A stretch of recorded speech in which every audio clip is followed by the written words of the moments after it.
All right, we're back. We're on the 3 of 7 podcast marathon today. Thank you guys for joining us. We're going to approach a little more, well, a lot more serious topic than what we generally have in our comms checks. We got the full team here: Chili, Krista, Blake, and Chad. Old Chad Wright. And we're going to talk about, because I did get multiple questions from you guys as it revolves around the hot topic right now, which is abortion and the whole Roe versus Wade being overturned. And basically, if that happens, it's going to put the, I guess, what would you say? States are going to take ownership of the laws in terms of abortion. And the first question I want to ask you guys is it in the wheelhouse of the government to dictate law on the topic of abortion? Is it within the scope of the government? Is that part of what the government should do, is dictate laws as it pertains to abortion? Well, governments dictate. Does that make sense? Or our governments dictate laws, or they do. I don't know if they should do anything. But what they do supposedly is create laws that prevent individuals from infringing on the individual liberty of another individual, right? So that's why murder is illegal. Yep. Whether you think abortion is murder or not, like abortion, murder is illegal because that, if you said, well, I have the right to murder who I want. Well, okay, but what about that person's right to live? Yeah. You know what I mean? Like there's not a balance there. Like it doesn't work when it takes away the liberty of another. You have the right to, own property or whatever. Yeah. Like that doesn't infringe on the liberty of another. Murder, theft, all the things that are laws are created to protect. Right. Really, in all honesty, laws are created to protect weaker people and to prevent strong but evil people from taking over the freaking whole world. Well, but like you say, yeah, I agree with you. I don't need the law. Yeah, no. I don't need the law, but I'm skilled and I'm at a place in my life where I don't need your laws to protect me. But anyways, do you guys think it's within the scope of government to dictate law in terms of abortion?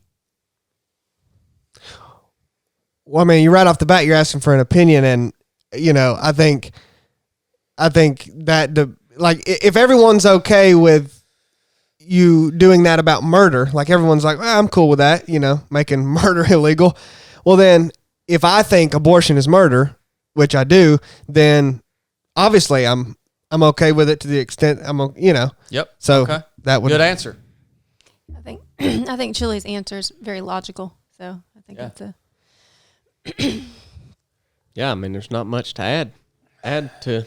Yeah. It's well, no, simple. That's good. That's good. Well, that's the thing. Which leads me to my second question. I think what the issue in the courts right now is moving that discretion to the states versus the federal government. And so I think that's the shift that might be occurring now, which is just a separate issue.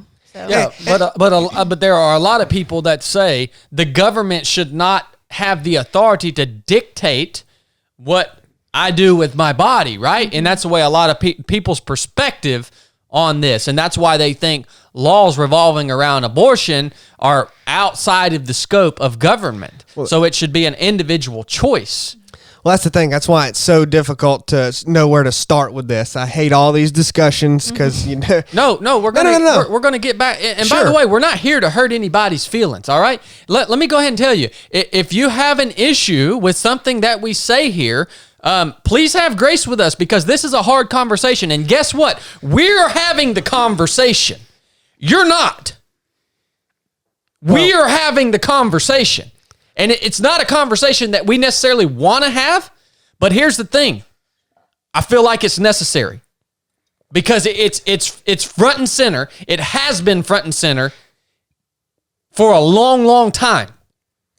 And so let's have the freaking conversation. I love having the discussion. I think the debates around it that you see out there are just always so honestly stupid and banal. Like they're never focused on the right thing. It's just people wanting to bark talking points. Let me tell you what. If you're worried on stepping on people's toes, you're never going to have a conversation and you're never going to come to a conclusion. You're never going to come to an agreement. You know, here's the thing, man. But this is most people's problem. It's like I hang out with people that have a ton of influence. 50 times the amount of influence that I have. They've been silent.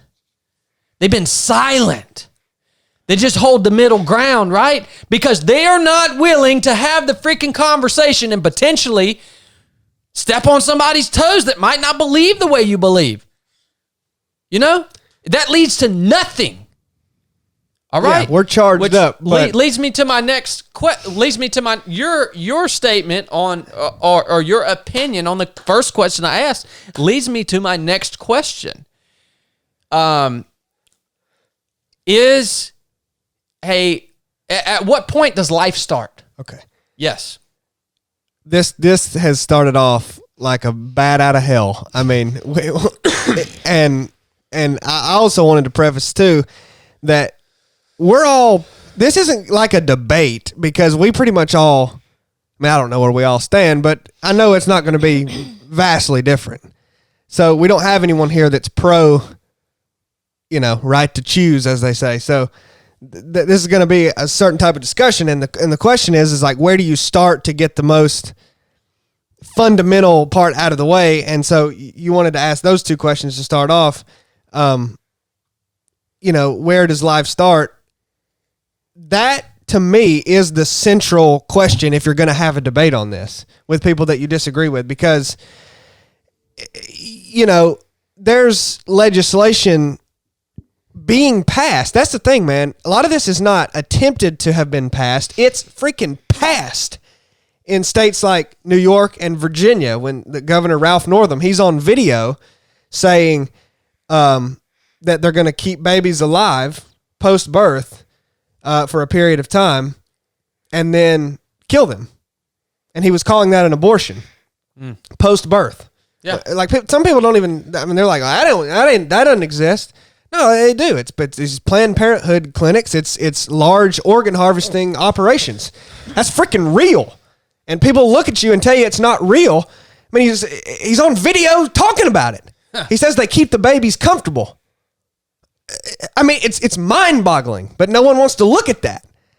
So no, it's real, and some people may think that's okay. I don't freaking know, but that's where I like to start, is where most people can agree, the common ground. Most people agree on the common ground that you take a baby after it's been born and you kill it and harvest its organs. Yeah, that's wrong. Yeah, that's murder. There's no other way to describe it. Why can't you kill your 5-year-old? Because it's murder. Okay, so obviously the people that then talk about abortion and think of it as something different, they think, okay, well, this is okay. It's still in the mother's womb, but it's not okay as soon as it's outside of the womb. So obviously, in their mind, there's something different about that, right? I mean, that's clearly where the whole sticking point is. And some people are okay with early abortions, and like before maybe 3 months, say, and some are not okay with late term. They're not okay with, if you had an abortion at 7 months, not okay with that. And usually I try to understand why they think that. And they point to things like, okay, well, at 7-8 months, it's a fully formed baby. It's just early, and when it's pre 3 months, that you're talking about well, it depends on where it is in that cycle, but maybe it doesn't even have a heartbeat yet, or it's not fully formed brain, or whatever the case may be. It depends on where you're talking about, how deep in. But to me, that's all arbitrary, because even you like that word, Blake, because even if the baby doesn't have all of these things that we think of as conditions for life, right? It has the potential for it. It's viable. It could. It becomes a separate organism. Right. Immediately. That's another. I mean, that's, to me, in my mind, a better way to ask the question. I mean, that's right, but at what point is the child not a part of the mom anymore? Yeah. Just because she has had it and now it's out in the world. No, it's a separate organism. Yeah, that's what I'm saying. Like, you ask, when does life begin? Another way, like what I'm thinking you have to distinguish is, if the baby's born, it's a separate organism, just like it was inside of you. So now that it's touched air out here, then it's not okay to abort it, but it is okay if it hasn't touched the air. I mean, it's the same thing. It's like environment. Yeah. Like location matters, It's like, because I think that's how people see it, is once, and if a baby's still in the mother's womb, it's an extension of the mother. They're the same organism, but it's like, well, not really. I mean, I'm saying, I think that's what they think. Oh, okay. I don't think that. Yeah. And it's like, to me, that's like saying that someone is more or less human based on their geographical location. I mean, that's like saying a human in America, that's more human. I view them different as somebody that lives in Australia. Which people do value life more according to the influence and the things you have. And I think that's why the rationalization for this can exist. Wow. Because I think people truly believe that, like, a mentally challenged person doesn't have the cognitive ability that somebody else has. It's like, well, they're less human. I think, there's this acronym. A lot of people make fun of it, but I think there's good points in it. You may have heard of it, Krista. SLED, size, level of development, environment, degree of dependency. Because all that, I mean, it's all good points, is degree of dependency. There may be a person out there who's 20 years old, but is severely mentally handicapped and can't make decisions on their own, can't feed themselves, can't do whatever. Are they less of a human because they require their mother's care that much? I mean, they basically, they might as well be an infant, right? They might as well be in the womb even. I mean, they're totally dependent on their mother. Are they less of a human? I don't think so. I'm not that dependent on my mother. I don't think I'm more human than that. Like I said, environment or location, where are you at? Are you in the womb, out of the womb? Are you in this country or that country? Does that change the level of human that you are? The rights that you have? What about your size? I mean, there's freaking massive humans out there that make me look really, really small. Are they more human than I am because they're bigger than me? Because you're talking about a clump of cells, as they call it, that's maybe one cell or three cells. That's very small. What are we but a clump of cells? Yeah, that's all I still am. And then the other argument that I know some of this is ridiculed heavily and people think it's cheesy, but I think it's worth noting. And the last one was the L in their level of development. It's kind of goes with the other ones. If you're less developed as a human, are you younger? I mean, as a 20-year-old, because that's a fully formed adult, more human than a 1-year-old. Back to the infant. Can we kill infants? Can we kill everybody until they turn 18? Is that when you get your rights? I mean, it's all that. So I don't know, with all of that in mind, how you could argue any differently than to say that life begins once you are separate from the mother. Once you're your own organism. Yeah, once you become this thing that is growing. Right. A cell. That is multiplying and becoming something. Yeah. So I just went on a long-winded rant. No, I think those are very, very interesting things to consider that I have never considered before. I think what y'all are talking about in that question was kind of the hot point or the the crux of the debate. And in the past. Long time ago. Yeah, that was what it was like in the 80s, and like that was the question. Margaret Sanger was the biological question, and I honestly, that's not the crux of it now. Right in current times, I think there are people that are pro-abortion who admit, like, yeah, this is a life, like that. So that I don't even think that's the crux of it right now. I think it's not a biological issue anymore. I think it's more of a, I don't know what you'd call it, philosophical, just a different kind of debate now. Like the question being answered and the heart of it is. So I don't even think that is. Do you know what I'm saying, Chili? No, you're 100% right. I think that has shifted into other issues about choice and about liberty and about those other things. And there's an admittance that, yes, this is a life, but these other things are more important, or this is why it's justified. Yeah. We're going to get into that. So I think that actually is more where we are in current times. Well, you're 100% correct. So we have digressed to that. So yeah, it's shifted. No, you're 100% correct. I just felt like, especially with the way that Chad decided to start it with I don't even remember what exactly he asked, but when we started talking about the, murder and that it made sense to be like, okay, well, here's the foundation of why I'm saying that, like where we're going to come from, which to me is whether the societal discussion has moved or not. That's still how I think about it. Sure.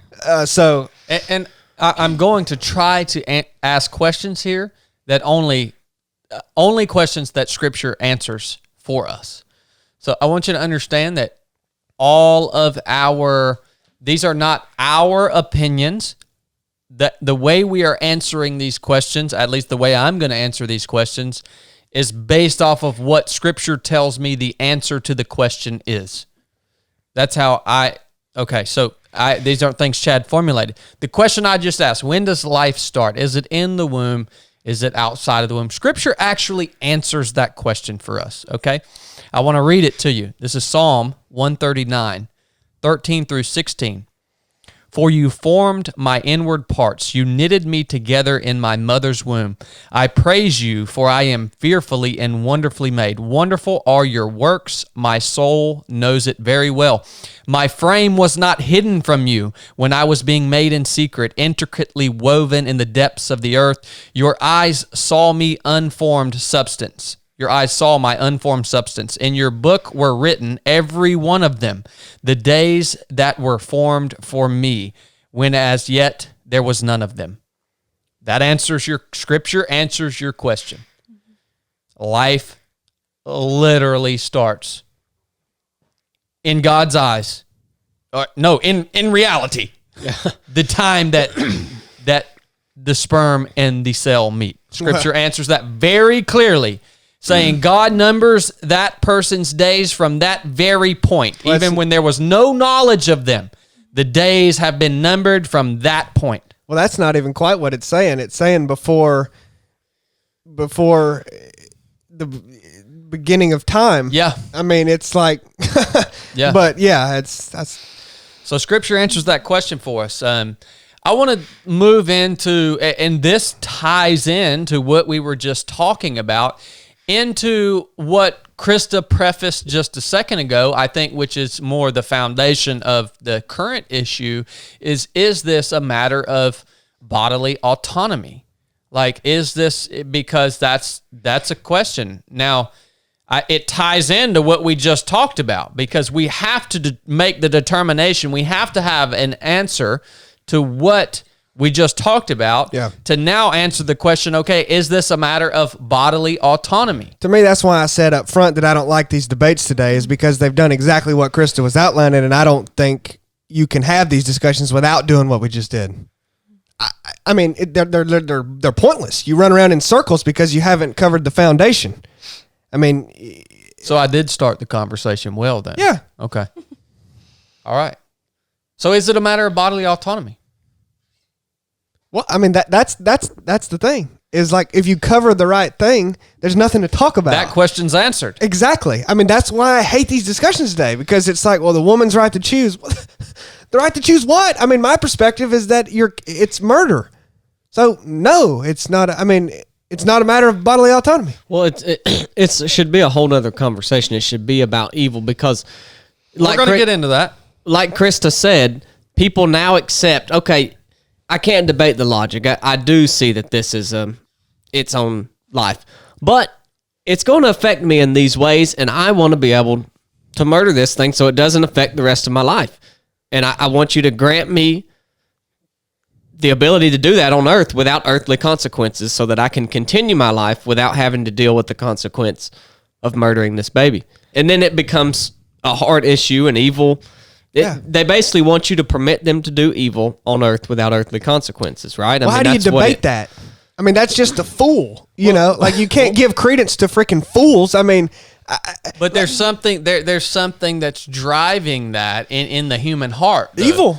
And I think, that's the root of it, but I think there's a specific part that we're going to get into here in just a minute that's driving that in the human heart. Now, before we move on to having the more spiritual conversation on this topic and trying to dig into what is causing this in society in the human heart to where we have digressed to the point that we are digressing, I want to hear you guys' perspective on. Obviously, there are two abortion as a whole. You have the people who do this as a choice, and then you have the people who do this because of they are either pregnant due to a rape or the mother's life is at risk.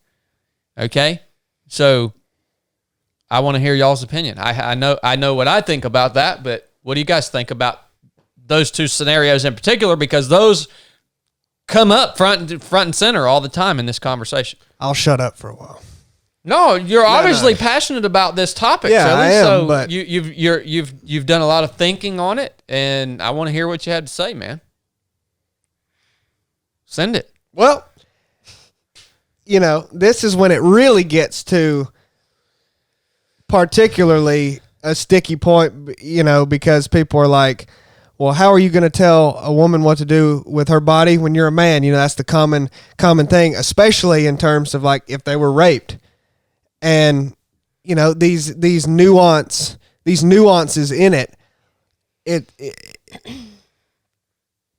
you go back and I've heard people say, I hope you will defend the right for a woman to have an abortion as staunchly as you defended the right for people to, choose to not get the vaccine.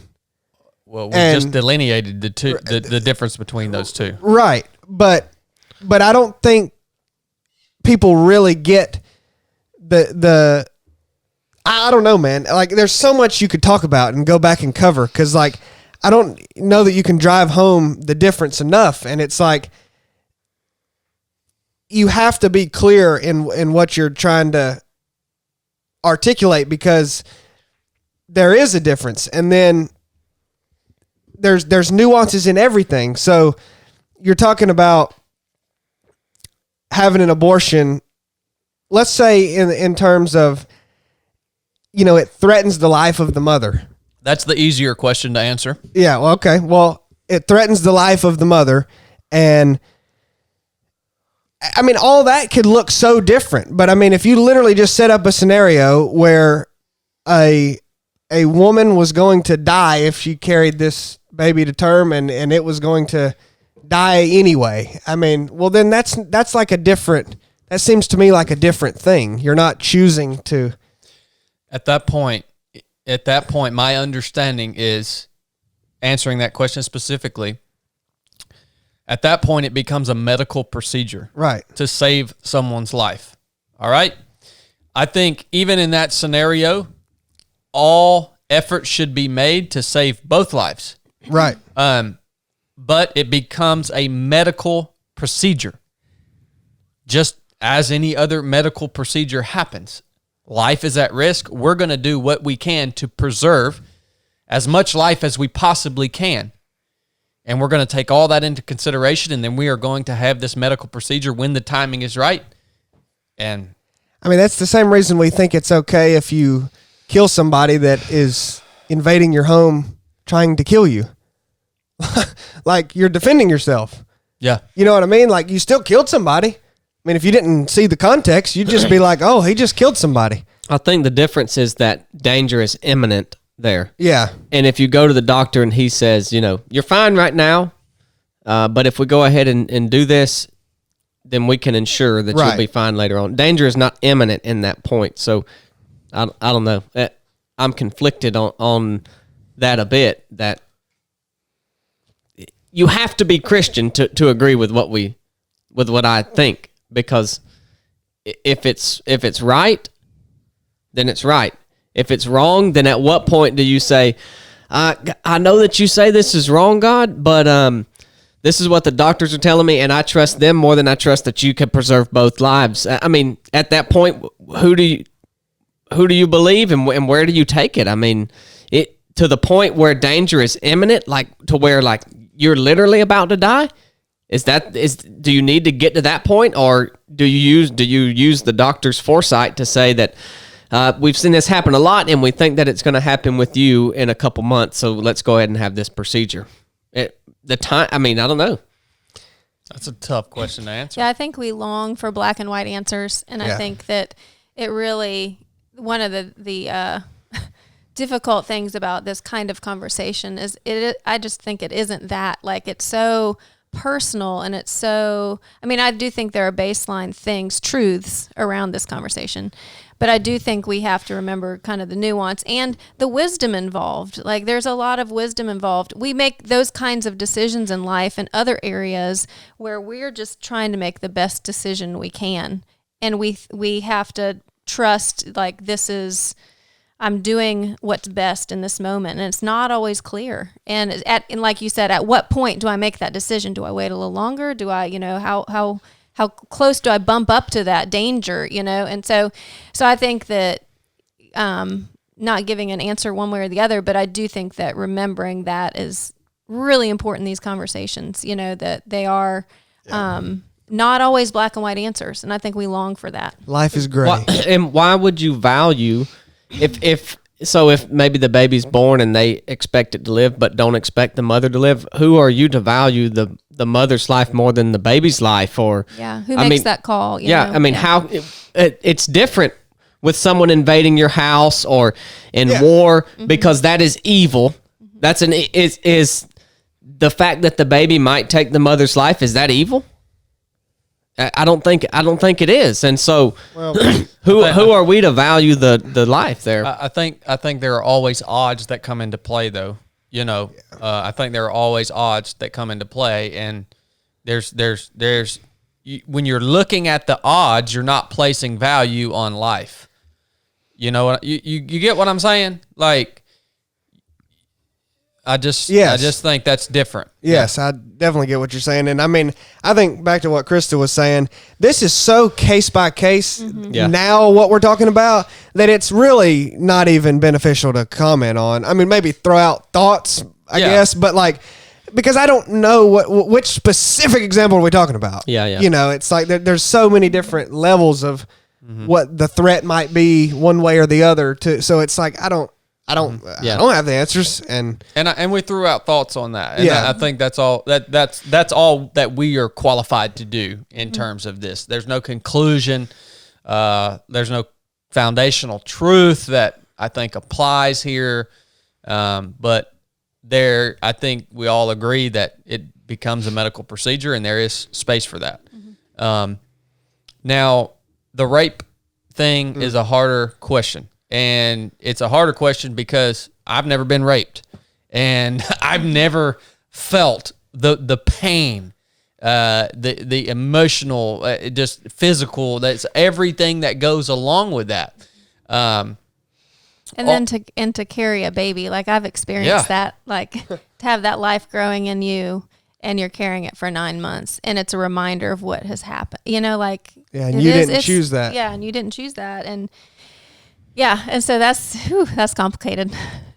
It is. To me, it's just like, if you think that abortion is murder, then, which we've established that we do, then, as horrific as that would be to have happened to you, it's basically like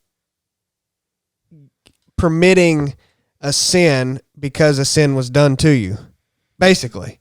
Just because it's like, well, man, you had such a bad stroke of luck that we're going to allow you to do this, you know? And it's like, it would be no different than, you know, something really horrible happening to somebody and then you being like, well, you're permissed to steal from that person or harm this person or whatever. It's like, that's okay because you've had such a hard road. It's like, I mean, we don't accept that, you know, I mean, to be inconsistent, but I agree. I mean, that's hard as crap, man, because you didn't choose to, get pregnant. I mean, so it's still different. I mean, it's just such a unique and difficult, horrific situation to even consider. But I mean, that's all I could throw out is like, you know, having something horrible done to you in other situations doesn't permit doing something that is wrong again. Even, but I mean, a lot of times that gets into, I know that I think one of the reasons that one of the aspects that makes this specific question so difficult is because the answer that I have in my heart, I have to go back to the foundational truths that we determined in the beginning. And so when you go back to that, and that actually provides the answer for the question that we just asked. But that sounds so harsh to give that answer. And the answer in my heart, based off of the foundational truth that we established at the beginning of the conversation from Scripture, is that no, there's no room for aborting a child because of a rape. There's no... For me personally, there's no gray area there. I cannot comprehend that scenario and living through that. I can't comprehend it. But if we are just trying to determine, is there space for that? There is no space for that. If we agree on the foundations of the conversation. Well, do you believe that God makes all things? We can't really use those all-exclusive words, but God can. All things work for the good of those who love him and have been called according to his purpose. Well, all things are really all things, right? And just because that was a sin, like Chili said, I can't, I mean, I'm in agreement with you. I don't know that I can agree that a sin makes due for another sin. Yeah. And I know this is a tough one, Krista, but if you have a different perspective, feel free to offer it. No, or just say, I'll pass. Yeah. No, I think logically, I mean, it makes sense, like logically and, you know, morally.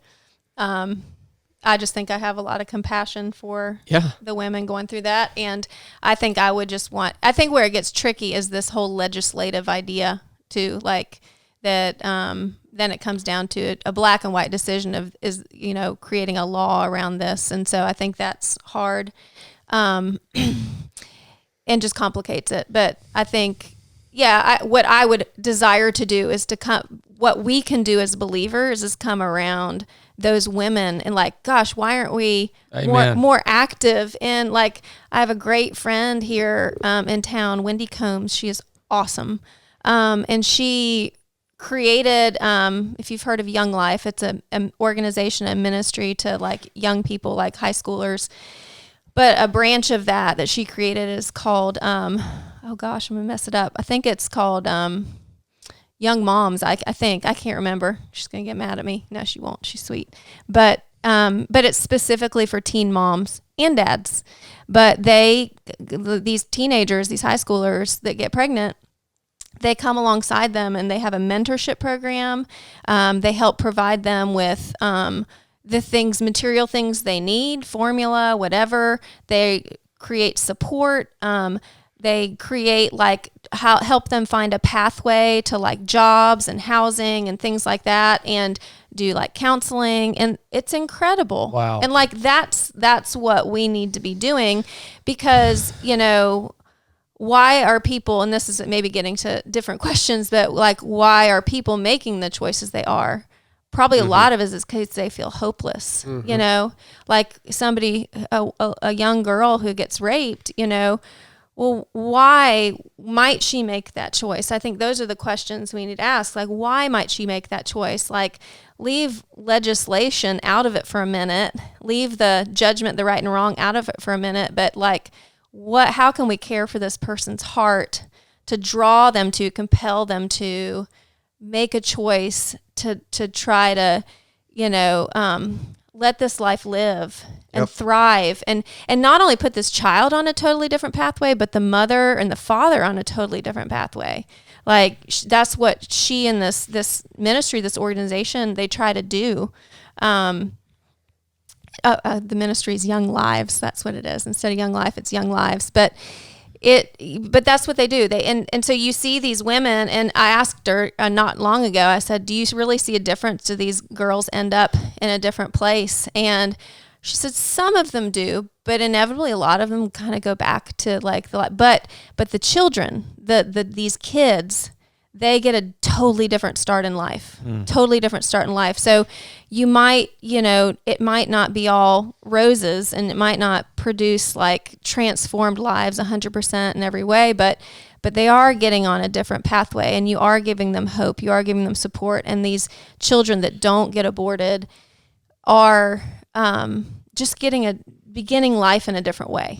And so anyway, so I just think that, there is that kind of black and white. Is this right and is this wrong? And I think where my heart is like, how do we get to the place where, when those extenuating circumstances happen, when these things do happen, like how do we move toward that so that we can prevent, instead of, it's kind of like in medicine, like there's medicine that like treats things, and then there's preventative medicine, and so I think that it's more like, I wish we would put a lot more energy toward that care and that preventative side of things. What a beautiful, beautiful answer. I mean, just perfect. And I want to say something in terms of what Krista just talked about.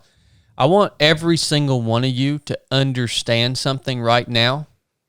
This conversation is not at all about passing judgment on someone who has had an abortion. No. If you think that you have the right to pass judgment on someone who made that decision at any point in their life, and that is why you're listening to this conversation, so that you can pass judgment on people and say, hey, you're an awful person because you did this, you need to turn this podcast off and never turn it on again. Because I don't freaking want you around me. That's not what this conversation is about. We can determine what is right and wrong, but that doesn't give us the right to judge anyone. There is nothing that the blood of Christ cannot cover. Nothing. Sorry. That's right. Well, no, first of all, we don't determine right and wrong, and we don't judge whether other people have done it as the final judge. So yeah, that's taking that place would be a pretty grave mistake. Yeah. So let's move off of those two questions that we just discussed, the two individual scenarios, and let's move back on to the more mainstream conversation of the freedom to choose. Just not because of medical reasons, not because of rape, just the freedom to choose, right? And let's talk about why you would just decide to make that choice, right? Like what's driving the people that want the freedom to choose this thing? One thing that stands out in the forefront of my mind, and I think there are many. I think Krista just hit a few of them. Fear, hopelessness. I think another one we can add to that list is selfishness. Selfishness. I want you guys to understand, this is not a new thing. Humans tearing children from the womb or even sacrificing born children is not a new thing. This is all throughout Scripture. This is all throughout Scripture, right? And so I think a big driving factor is selfishness. And when I say that, I mean that we have come to the place where, in spiritual terms, we are sacrificing this life, a literal sacrifice to the God of self. Now, all throughout Scripture, this is prevalent. I mean, there are dozens and dozens of examples of people in human history in Scripture that are sacrificing children to pagan gods or all God's evil, right? Sacrificing their children. And I think it's a big driving factor. I think that we have gotten, some of us have gotten so selfish as humans that we want our lives to be what we want our lives to be. And we don't want this big thing that's going to come in and change everything about the way we have to live. So we sacrifice, literally, a life to the God of self and selfishness. It's a big one that stands out in my mind. I want to read you guys a scripture. This impacted me in a really, really crazy way the other day when I read this. All right? This is what selfishness of the human heart produces. Ultimate selfishness. This is in 2 Kings. Now, Israel, the nation of Israel, had been going through a great famine, all right, for a long time. And the king of Israel at the time, verse 26 says, was passing by upon the wall, and a woman cried out to him and said, "Help me, O Lord, my king." The king looks down. Have y'all read this? Is it not crazy? The king looks down and says, he said to the woman, "If the Lord doesn't help you, how can I help you? We're in a famine here. What do you want, lady?" Okay. And he says, "Do you want me to bring food for you out of the barn floor, out of the wine press?" He's thinking that she's about to beg him for some food, right? And he's like, "I don't even have any food, and I'm the king of Israel." All right. So that's how the story's going. And the king said unto her, finally, what ails you? What do you want? And she answered, "This woman said unto me, give thy son that we may eat him today, and we will eat my son tomorrow." All right? So we boiled my son, and we ate him. And I said to her on the next day, "Give me your son that we might eat him." And now she's hidden her son.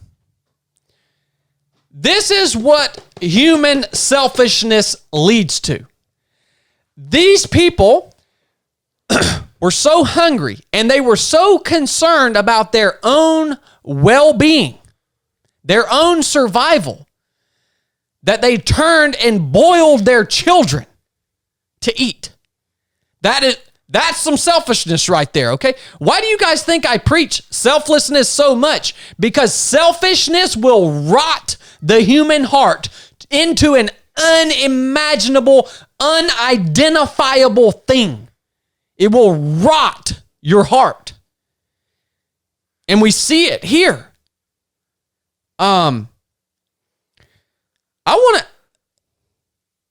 If we had a famine, by the way, there will be famines. If we had a famine in America, would we see this? Have we gotten as selfish as the people of Israel were, when this was written? Would we see this? I believe we would see this happening. I believe we have degraded to that point, and it scares the crap out of me. And that's why I preach selflessness. We haven't so much. degraded any more than they. I mean, that's humans. Yeah. Then and it's humans now. Yeah. And yeah. But I think it takes a culture. At least I think it. Maybe I'm wrong, but I think it's taken America, time to get to that point where I actually think if we had a famine, we would see that happening. Yeah, it's kind of wild. They did that back before evil was in the world.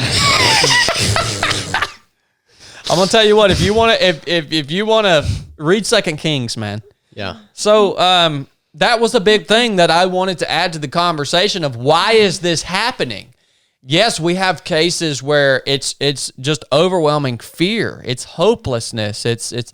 But then we also have these cases where it's purely selfish. This life ain't about you, man. This life ain't about me. This life is about how you can help the people around you and serve them. Yeah. In a first person sentence, this life is about you. That is what. That is the life of Christ. Yeah. Literally, that is the only reason Christ came down here. God came down here in flesh. Was for our lives. That was his only purpose. That is the life of Christ, is serving others. What would you say the opposite of dying to self is? I thought about that. It's being self-absorbed. It's boiling your child because you're hungry. But I think it's more than that. I think it's the worship of oneself, actually. And I think it's important to make that distinction. I actually think it's the worship of oneself, which actually is what Satanism is. Like, I think some people think that means devil worship, which there is that. But Satanism is like this new age religion that is actually the worship of oneself. They use all this demonic imagery and it's horrible, but like it's actually about worshiping yourself. You are your own God. That's what it's actually about. And I think that is the opposite. I think it's the rejection of dying to oneself and being selfless, and it's actually to worship yourself. It's also the denial of a God, and ironically that you make yourself one. And I think that is really the hallmark of our specific society. Maybe it's all of the ones that degrade and collapse, but it certainly is this one in a real way. As you see all of the self-absorbed people on Instagram and social media and everything else. And it's funny because a lot of this new self-help stuff, that masquerades as self-help, self-improvement is actually just telling you to worship yourself. And a lot of these evil people, I call them evil in the world, that rule the world, that lead the world, they're Satanists. They are their own God, and they want you to be. They don't even necessarily want you to worship them. Maybe they do, but they want you to worship yourself. Just turn inward, because if everybody turns inward, that's more controllable than if they all serve you almost. And this, I think, this Satanism that's taken over has been used by these people to basically infect people's mindset on an array of issues, and I think abortion is the hallmark. I've literally heard people describe, having an abortion makes women feel. This is not all of them. Go back to Krista's point. I'm not trying to, but I think this is a part of the discussion. Is talk about how it makes them feel powerful. They have this freedom to do this or whatever, take control and do this thing.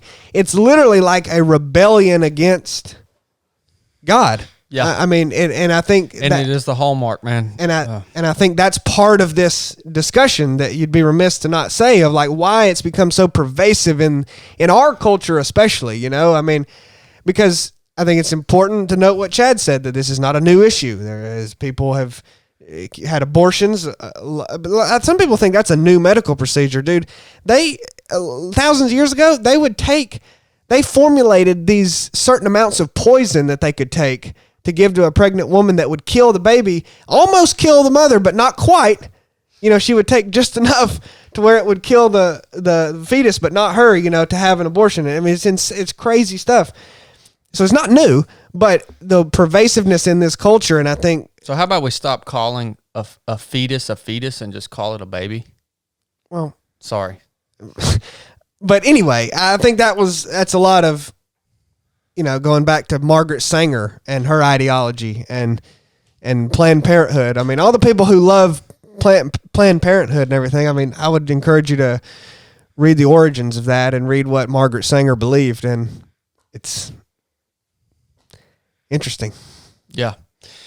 You know, you hit on a really good point, Chili. Worshiping yourself. Where is that coming from? Because to worship yourself, I think you have to almost get to a point where you see yourself as a divine being. You have to. And so where is that freaking coming from, man? Well, it's coming from a lot of places, but you know, a lot of places we don't even know. A lot of places we don't even realize it. And I can't help but think of the whole yoga craze, right? The whole yoga craze. Literally, the greeting in yoga is translated to the divine in me acknowledges the divine in you. And you understand that's not a good way. That's not a good way to start your mindset off in the beginning of the morning. Like, hey man, you're exactly right. I like that. It is more than just selfish. The opposite of selflessness is more than just being a selfish person. It's actually getting to the point where you worship yourself above all else. Well, guys, I don't want to beat a dead horse on here. I just wanted to throw that conversation out there, and hopefully maybe it helps clear some stuff up in your mind. Yeah, just we love you guys. That's all I'm going to say about this.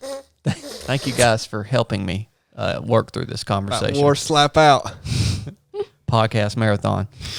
Love you guys. If you got something out of the show, share the show. We would appreciate it. It's the only way it grows. Enough said.